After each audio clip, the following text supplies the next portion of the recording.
Let's begin.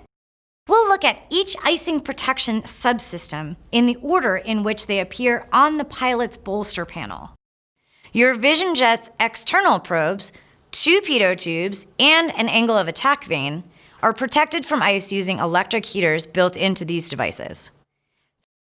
The heating elements are continually monitored by the avionics system for proper electrical current. If one or more of these heaters fails, you'll be alerted by a CAS caution message to that effect. The outside air temperature probe and the static ports are unheated because they are located in areas which are not prone to ice formation.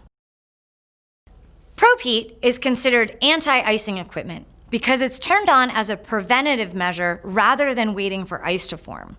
It's controlled via an on-off bolster switch labeled, wait for it, probe heat.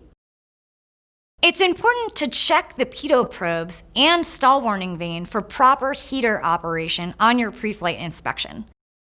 A CAS caution message reading probe heat off will alert you to activate probe heat when the outside air temperature is below freezing. Just to the right of the probe heat switch is an on-off rocker marked engine.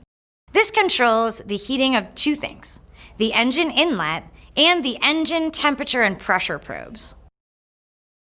The PT2 and the TT2 probes, located inside the engine cowling, are heated electrically. It's important to remember that continuous heater operation without airflow across the probe will damage both the heater and the sensor.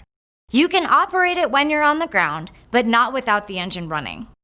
The airflow of a running engine moves sufficient air over the probes to keep them from overheating.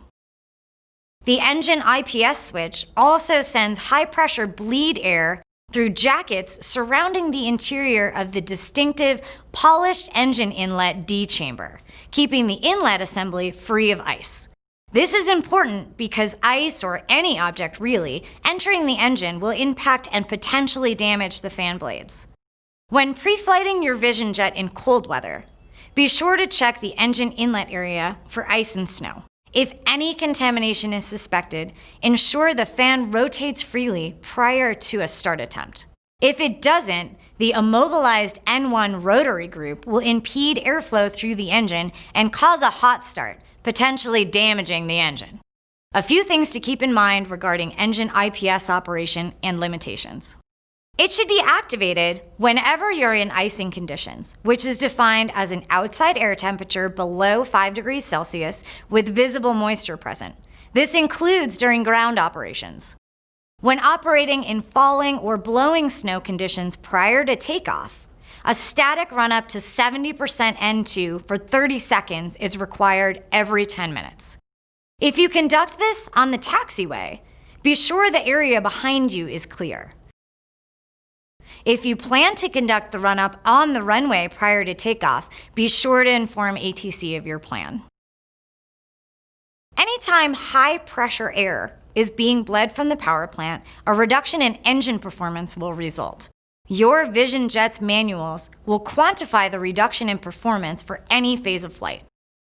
The maximum temperature for operation of the engine IPS is 10 degrees Celsius.